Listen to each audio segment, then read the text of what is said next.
Good afternoon, everyone. I'm Dan Hussey with Zaner Ag Hedge, bringing you a Strategy of the Week update here, a new format that we're going to be trying out every week here at 2 p.m. on Thursdays. This will be the last one pushed out publicly. Otherwise, if you do want to check out the Strategy of the Week webinar, sign up in the links below and in the comments section here to get on that mailing and distribution list for the Strategy of the Week webinar. This format's going to be a little different. We're going to talk about some option strategies. Specifically, we're going to go back to some I talked about before WASD last week, take a look at how some of those are doing, and kind of discuss about more actionable trading strategies that you might want to put into play now that we've seen a break lower in beans and corn today, and some other market dynamics going on.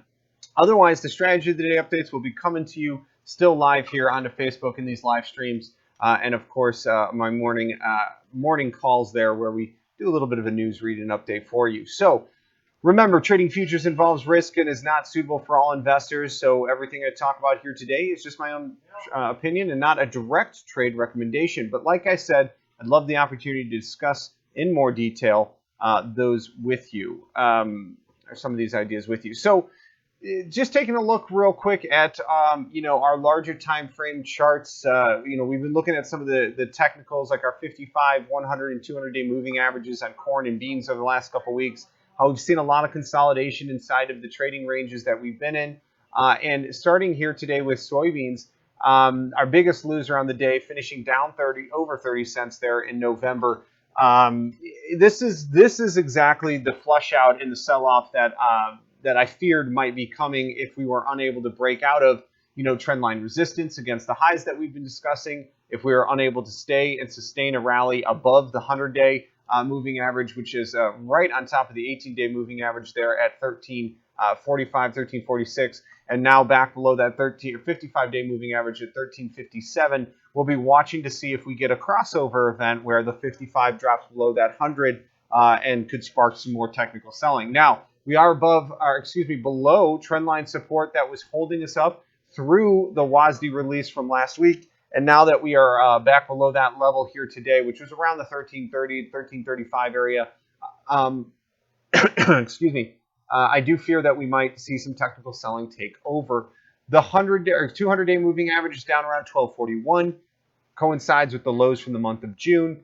Seems like a pretty logical technical area for this market to go back and test. We have hit an oversold condition here in our stochastic RSI on the daily time frame. However, remember, markets can stay oversold or overbought longer than we can stay liquid, just like markets can stay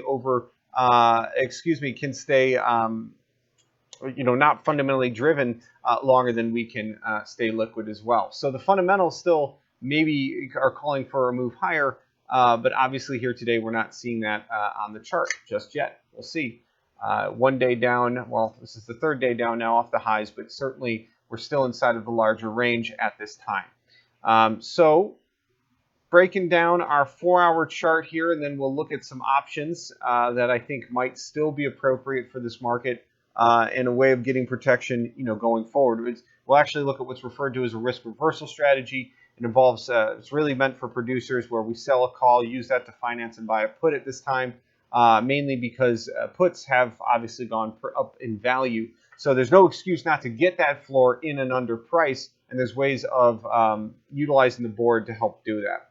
So again, that 4-hour trend line that has failed to break out there earlier this week, and after our crop condition report on Monday came out favorable to the trade. Oh, let me flip over to our big chart here. There we go. That failure to break out and then sweeping reversal lower and gap and fill price action that then resulted trading below the prior day's low there on Tuesday, saw a series of lower lows and lower highs set in. We now are heading down to test support in a period of price discovery lower. This is very normal for a market to do something like this when it fails to break out of a technical area. So the supportive area that we're heading down into has proven itself a couple times before, right? That almost limit down day we had back in early July after July 4th weekend. Another test down towards this area that they actually made the lows in the month of August into 1308. We're coming down to test those levels. We can make a pretty good case for a larger trend line here that is really step out to the daily time frame where you're starting to pick some levels, though, that we're grasping for reasons for the market to hold on to itself. But certainly trend lines against the lows here are still the most recent one broke, the one that was holding the market up from, and you can see that here, it's activated and now blue on the chart, drawn from the lows of the month of June through the lows of the month of August. We are holding that trend line in and two through WASD. We failed to break out of the trend line resistance, and we came back down. And honestly, that chart, or that line, needs to come off the chart. These other two trend line supports I have are from prior lows drawn through that June low. We are testing the first of which here today. Below that, we're basically testing the $13 handle. The lows of the month of July and August would be broken at that time, and very likely we'd be breaking through that trend line. And I think, and in my opinion, as I've talked about before, we'll probably be heading lower towards the $12 area. Remember, that 1240 area here for the 200-day moving average seems like a likely culprit, and a test of that prior low here would make sense in terms of the daily time frame. But when you work out the technicals, this equal legs retracement, in other words, the first leg down from the 1480 highs drawn down to the 1238 lows, extend that here from either the highs here at 1423 or now the new high that we just formed here at 1378. Extend that distance down from basically our trend line highs. Gives us a landing area between 1183 and 1138. I'm not so certain we'll get as low as 1138 because the 1150 area here on the chart is the full 50% retracement. That's drawn from our lows of last year through the highs of this year, and would constitute a 50% pullback into trendline support. And that trend line goes back, from earlier this year. Excuse me here. There we go. Had to kind of fix it up here, but it's the original trend line that began.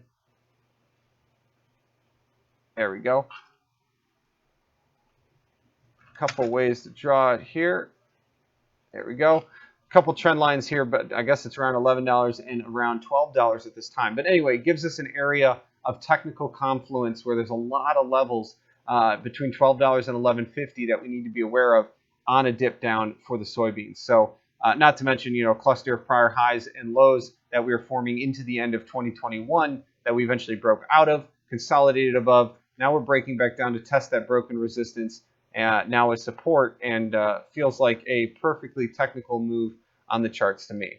Going down to our 15-minute time frame, we are certainly in a pretty steep sell-off here. And there's nothing that says that we can't get some kind of dead cat bounce or rally back up to test some prior levels here. One of which would be the 1330 area, the lows that we held there after our new spike highs on WASD and started the last run-up.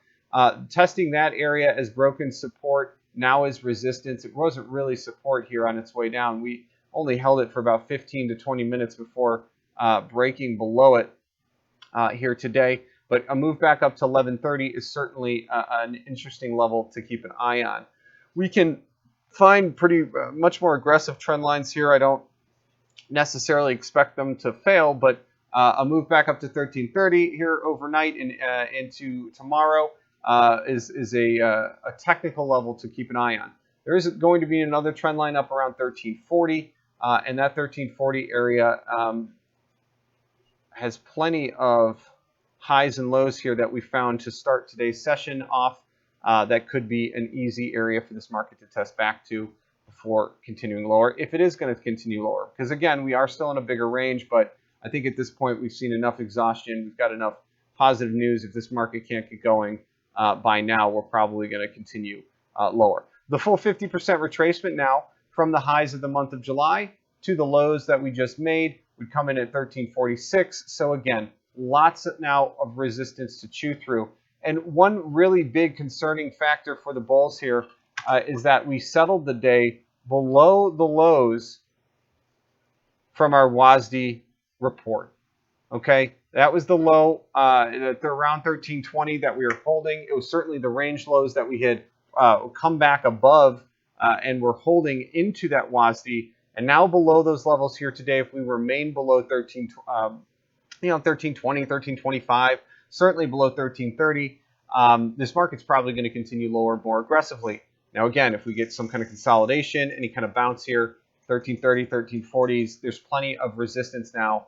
But again, we are still in that bigger range, so there's nothing that says we couldn't come skyrocketing back up. But this market, to me, is going to have to prove itself yet again above 1380 before I get very bullish or I have confidence in saying 1400, 1440, and even beyond would be in question at this point. So path of least resistance seems like it is to the downside for now for November beans.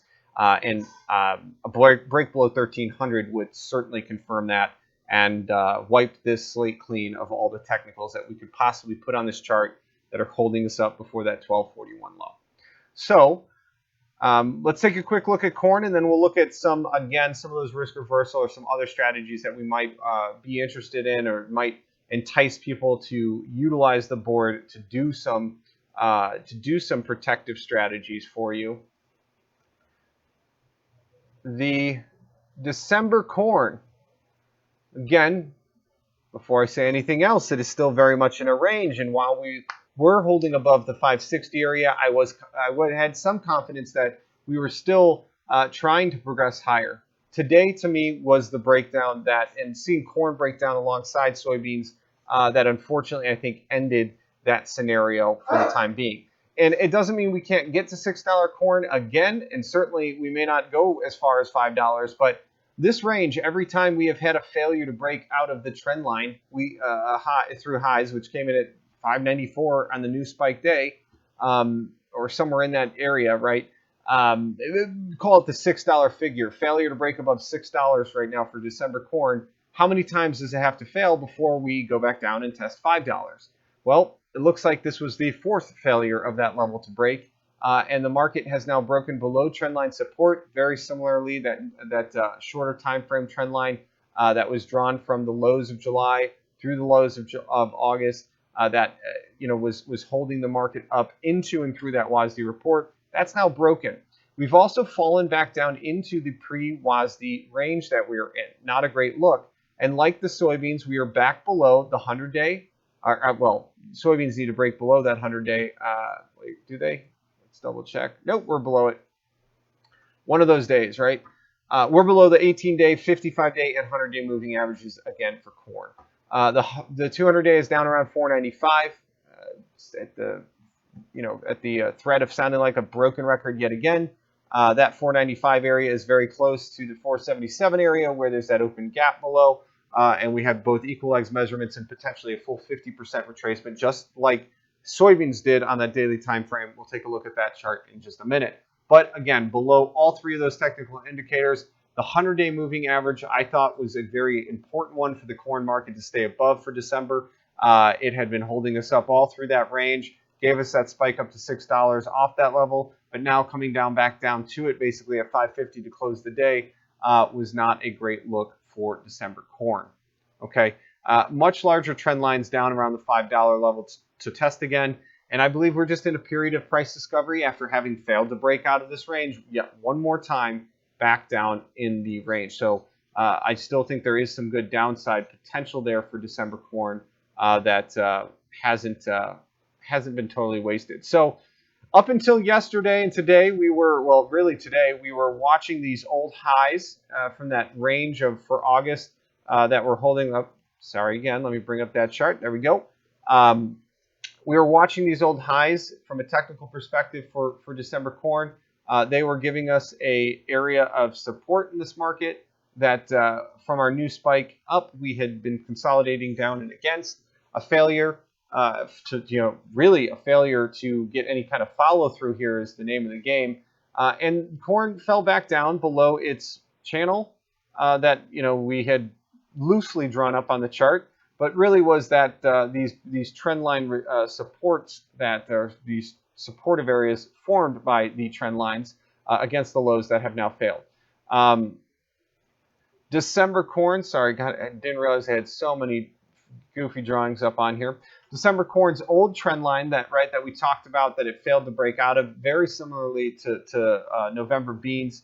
a technical level that if we had gone through and stayed above, we would have probably had more confidence in this market's ability to continue its rally.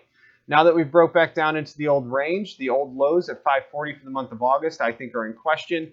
The way we closed the day, and certainly below the lows again from that WASD spike and that WASD day, back below that level, which is pretty much where we settled today, to me suggests corn should continue lower at this point. Going down to before we go there, that big 50% level I'm talking about, right, drawn from the 357 lows up to the 638 highs, comes in around 497. We've been talking about that supportive zone for a long time on this chart. It extends all the way down to the 480 area, and maybe, if we get down there, maybe we could fill that gap at 477 that began the chart run up from April. Going down to clean up this chart, making a harvest low somewhere below $5.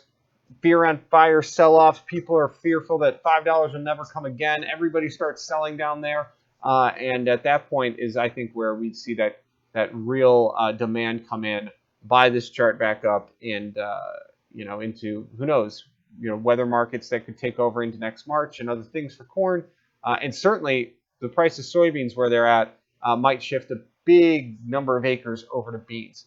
Rising input costs going into next year, coupled with really great, beans in the teens still. Beans would probably fall off a little bit too if we go down there, but there might be a higher or more of an on-farm decision making. And you guys, please weigh in on this. I'd love to know if the rising cost of inputs here for corn are going to cause you to shift acres towards beans, and particularly at what prices are you thinking of? Would it have to make sense for you? It's going to be different for everyone. But certainly, the further you are in different crop cycles, or which can of course affect it, you might be forced to go to beans off of that, and if you don't want to shell out all the money for fertilizer and other things.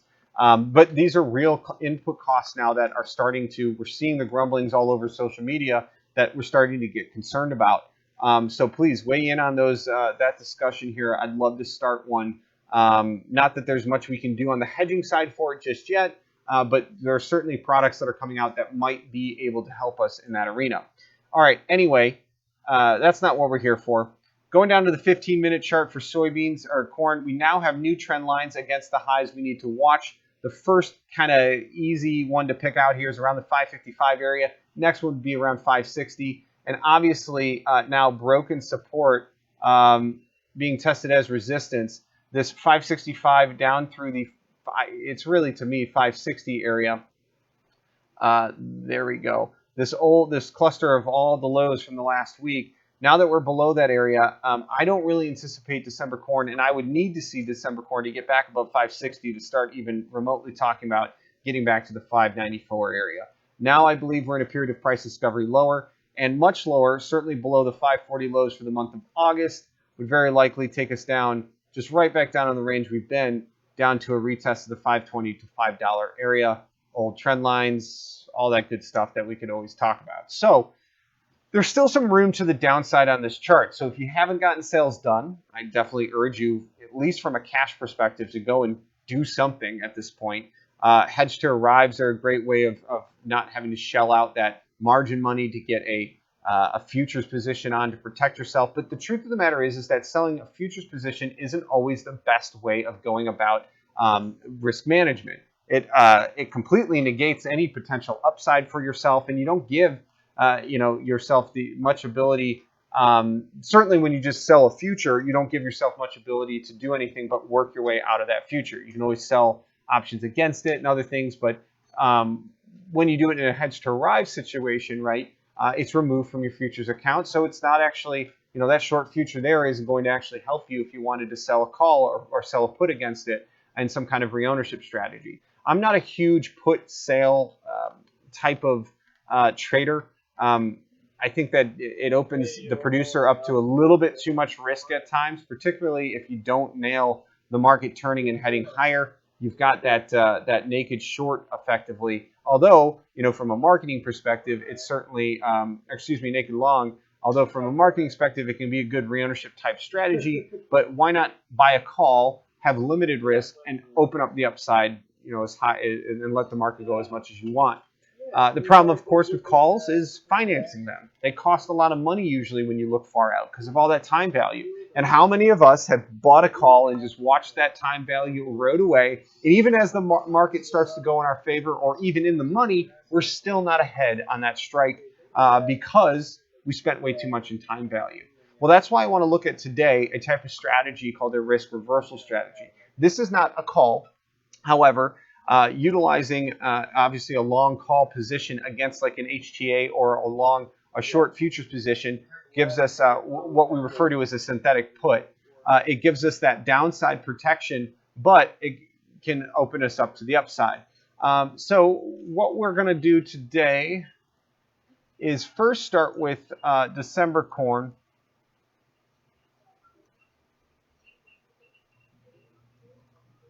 There we go. Lots of option prices here, lots of numbers. This is the straight December calls and puts. With December corn trading at around 550 currently, and it looks like based off of where we settled here, it would cost you around 31 cents to buy a put to give you protection right here at the market. That means that the current price of 551 minus that 31 cent cost, you're not really getting any price protection until you're down to the 520 area on a chart. And while that might seem attractive, we've got to see the market move 30 cents in your favor before that option is even in the money. And even at that point, you're not really getting that price protection until darn near the lows of the range we've been in. And that's not necessarily the best put to own. And the reason being is because the cost of it is keeping your real point of price protection basically where we would expect the market to maybe bottom. And if that's the case, then we might be able to see this put go up in value and trade out of it and make something of it. But it's not really doing what you hope for it to do, except for in the event if we were to break substantially lower and go way below that cost level on for you. So I'm not advocating buying a 31 cent at the money December put right now. But there are other ways of going about this. And in the event of options here, there's, of course, short dated. The September on November's, which is one of the options we were looking at last week in one of my pre-report videos. We actually looked at some of these options and how much they were pricing at and what some of the costs might have been. Not many of the corn ones I looked at have made any money yet. In fact, they're all behind the money still. And arguably, we've lost a week of time value there in those options on the soybean side. However, they're all going in the money right now. So that's another discussion to have and something else to think about. But the corn ones, the 530 puts that I was looking at, that was the strike price. It probably wasn't aggressive enough to the market, but I didn't want to spend more than 6 to 8 cents on that put because it was so short dated in time. 2020 hindsight, we could have maybe sold a call or done something to help afford something a little bit longer out in time. But going into a report like that, we didn't want to have that short call above. In the event we saw exactly what we did, a very, very strong spike higher. We were very confident that the market was going to move with a lot of volatility coming out of that report, and it did. We just weren't certain 100% on the direction.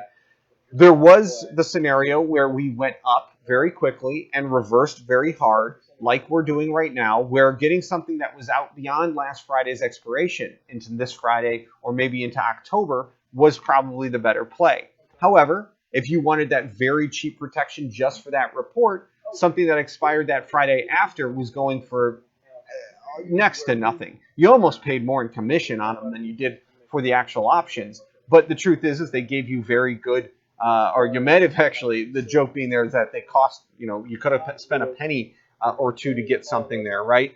But anyway, the moral of the story is that there was something to be done and said for having protective options into that strategy or into that report as a strategy of having that protection for that volatility event.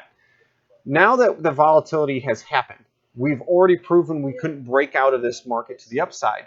Now more positional puts make more sense. Going a little further out in time makes sense to me. Going out to December, though, let's just go ahead and start to work with a December option at this time. And think about the 99 days that December corn still has. Now, the strategy we'll look at here of spending, let's say, 17 cents for a 520 put. The idea here is that we want protection as tight as we can get it in case we break below this range and we never really come back, okay? And that's the only reason I would use this strategy. If that's the mindset you think and the protection you think you need, for 17-cent cost right now to, well, where we settled, let's just call it 18 cents, you could own the 520 put. That's giving you effectively a $5 floor in the market outright. Not a bad place to have it, right? That's very likely higher than most people's cost of production. Oh, well, it should be higher than everybody's.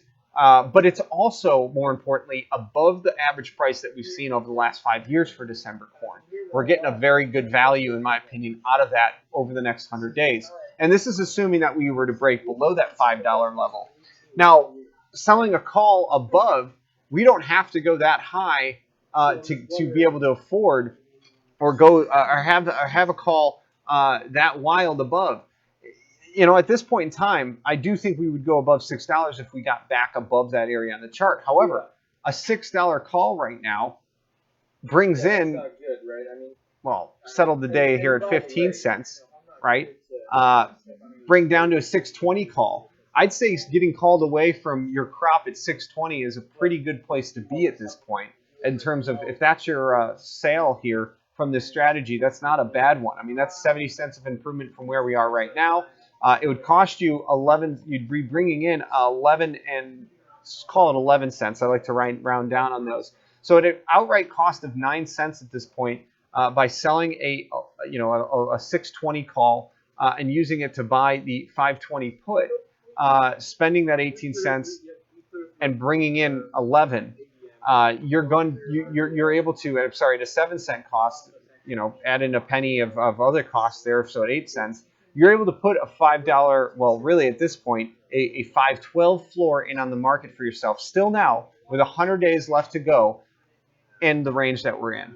This isn't as much of a play to try to make money on a re-ownership strategy, which I'm going to look at in just a minute, where if we're planning on re-owning sometime into harvest, or we don't need the protection all the way through December, let's say into October, we're thinking that we're going to find that low, which is if I had to, put a gun to my head and say, hey, Dan, where are we going? What are we doing? We're probably going to watch this market trade lower into September, maybe into October, find a harvest low to where then the market will turn and head higher. I think this is more of a soybean situation than it will be for corn, but corn will follow, right? Because it's really, corn demands on the books, energy prices stay stable, ethanol mandates and production picks up. More importantly, soybeans continue to trade higher. Corn is going to follow. So, taking down time value on this whole situation, looking at the October options, which go off in 36 days, that same 520 put now is only costing you 6.5 cents here into the end of the day, right? We're trading at 551. You've got 30 days for it to get below 620, but a more aggressive 530 put at this point is costing you about 9.5 cents. We'll call it 10 cents altogether. That way we can have a little bit more of an aggressive, and again, excuse me, this is the same strike that I was looking at last week before the option report, WASI report. The only difference here is that we're looking further out in time. So at a cost of about 9.5 cents for that 530 put, gives you price protection at 520. We break below trend line, below 520, I would say that we're probably going to be heading lower. And this option actually has the ability to make you something in the short term and in that position to lower. And shelling out 9 cents, anything less than 10 cents, is a good protection for the time being. Now, you could turn around and look to sell, a 580 call against it and bring in 8.5 cents and make it even money. But for this type of strategy, I wouldn't necessarily do that. I'd rather, for the cost of 9.5 cents, leave the upside entirely open in the bins and on the field.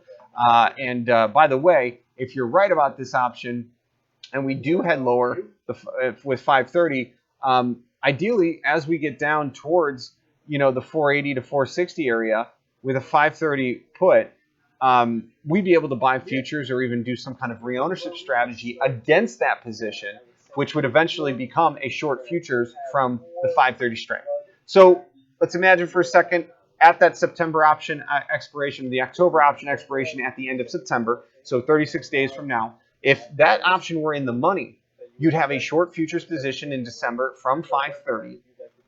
And we'd very likely be able to buy some calls against that short future and give yourself a reownership strategy with cutting down on margin costs now for your short futures, and give you a strategy that allows you some upside potential. And that's where I think the beauty of trying to have and work with shorter dated options is the goal is to get them in the money, right? We're spending a little bit of money keeping them tight to the market. And if you go in the money in your protective strategy and we find that there's a reason to do reownership, we can then look at finite risk strategies that come into the market and offer that opportunity to you. And that would be another discussion and another video we do down the road as we start to get there. But right now, those are my recommendations that I'm making to clients. Is I like the idea of that very cost-effective put right now. Certainly going short futures if it's your prerogative. I think we have enough confirmation on the charts after today to look at that type of strategy. But the problem is I think that selling futures was more of the strategy from yesterday or the day before this big break happened, as we started to break through some of those technicals. And unfortunately, that type of trading is really only good for the people who are willing to sit there and watch a market all the time. So again, the risk reversal strategy going all the way out to November. You could be financing, buying 520 calls or puts right now that are costing about 17 cents where we went out the day and settled, by selling $6 or $5.90 or even $5.80 puts.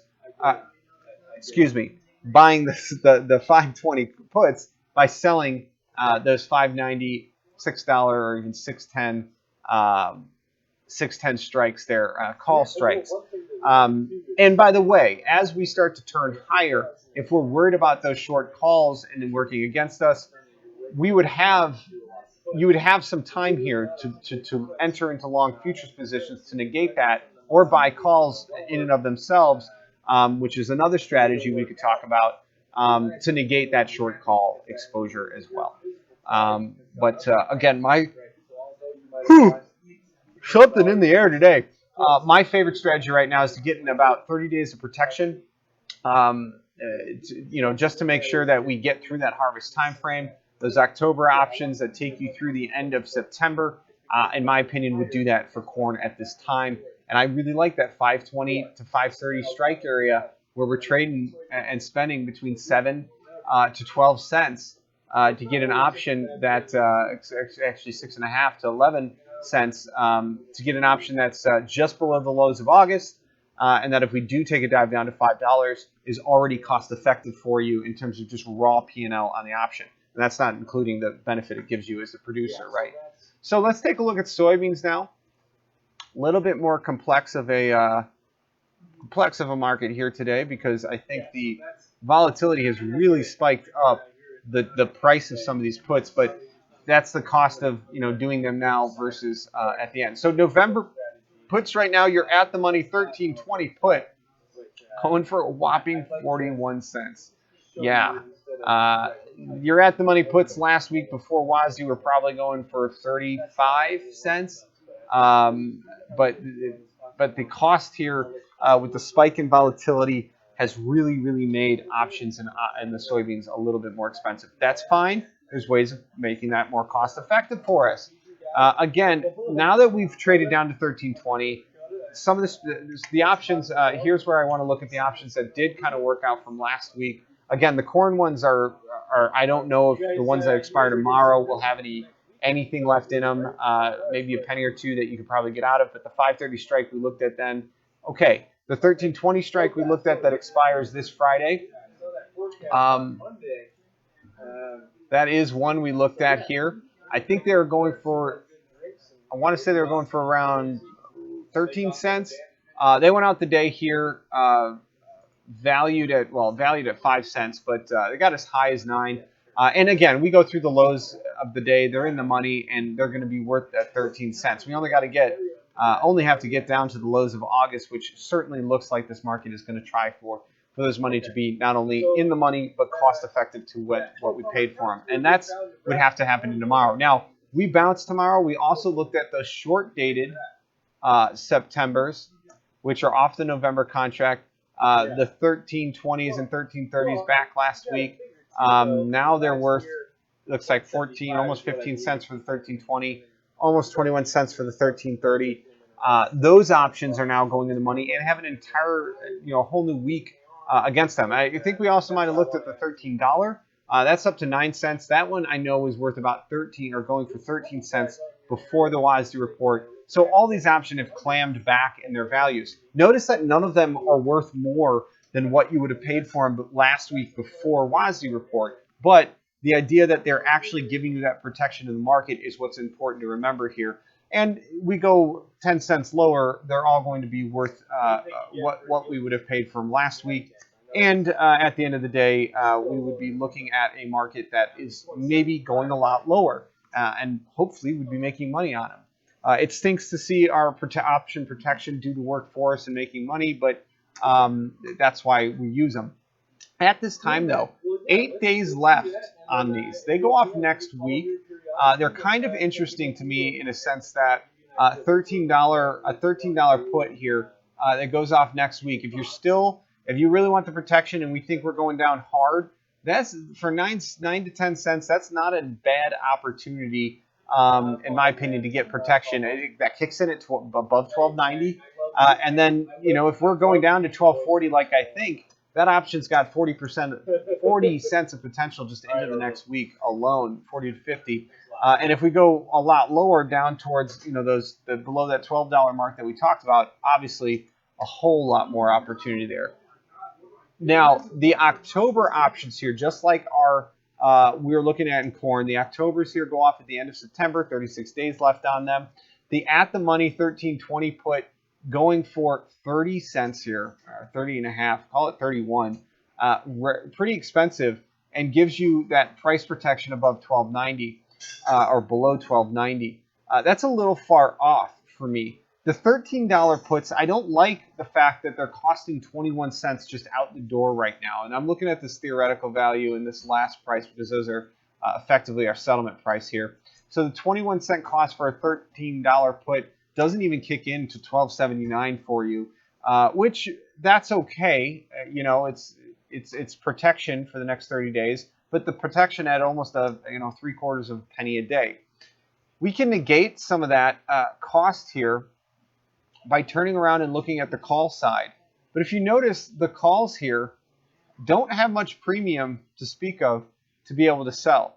So you're going to have to accept the fact that the 1380s here bringing in 11 at least cut the cost down of that $13 put down in half. And of course, this is what option premium looks like after you have a 32-cent down day in the November beans, which again is why maybe it's more attractive to some to look at that short-dated September on November, right? To be able to shell out, if we're spending 10 cents, you can get that same $13 protection, but only for the next 8 days. If you want to spend that same 10 cents and get protection over the next week, or 3-4 weeks out to the end of September in those October options, again, those are off of November too, so it's still a straight hedge here for our new crop. The $13 cost of 21 cents, selling the 1380 call puts you above that other high on that strike price. It's something to think about. Now, what I would do in this event, if that risk reversal strategy we just talked about is the one for you, where at that 10-cent cost, you can have that put protection on at $13, kicks in at $12.90. In the event we start to go up, that 1380 short call obviously becomes a liability. But we could also look in the short term to either the September options or that short-dated September on November option to pick up a cheap call to have that protection. So over the next week, if we're worried about the market going back up to 1380, we could grab a 1360 or 1350 perhaps here. I think the 1350s is what I'd go for. For 5 cents, you buy a 1350 call that goes off the board next Friday, right? So that protects us against any short-term rally in this market back towards 1350s and maybe even above into next week. it protects that short call you have for the next week over and above. So now we're talking for about a 15 to 16% cost by selling the 1380 call in the October options, using those funds you bring in to buy the $13 put in the November option or the October options, and turning around and using the short dated September on December 1350 call at a 5-cent cost to protect you in case we were to just snap back and go right back up in this range. That would give you protection at 1350 against that 1380 call going in the money. And by the way, you capture that 13 cents, that 30 cents between them, which would cover the cost of this entire trade over the next week if we're dead wrong and this market completely reverses right to where I'm at and goes straight up from here. Now, you might think that we're throwing away money with that 1350 call, and you might be right. But the other thing to do is that before we get to 1380, buy futures to offset that short call that might go in the money there. And then you've at least opened your upside back up. And of course, as we go up here, there are weekly options that expire every single week that we can look at to help with that protection. We don't need to necessarily come in with futures all the time to protect against a short call in a risk reversal strategy. And again, the risk reversal or window dressing or there's lots of names for it. It's where we're buying a put and we're selling a call above as a producer to try to get that hedge on for as cheaply as we can. So I hope you guys have all enjoyed my rundown of the markets here. I do think we're in a period of price discovery lower. We looked at some option strategies that are pretty actionable and I think could be good means of getting that protection on below us. Again, I'm not turning into a bull here until the market proves it to me above some of the levels that we looked at on the charts, including 1380 for soybeans. We need to certainly get back above 560 and stay there for corn for me to start talking about a rally back to 594. And at this time, I think that period of price discovery lower might get leaned on a little bit here with some of the risk off and other fear selling we're seeing. And hence, I think the opportunity to grab some cheap options here, some cheap put protection is still the way to go.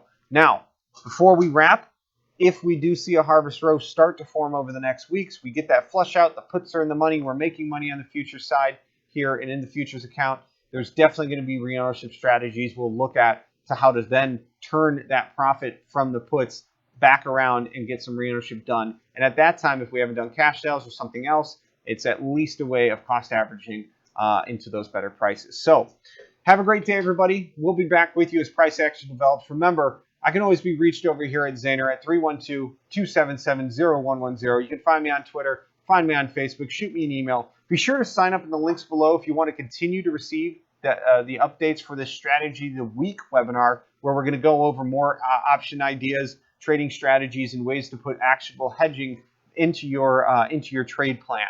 It's a little bit more of a depth weekly webinar held every Thursday at 2 p.m. Central.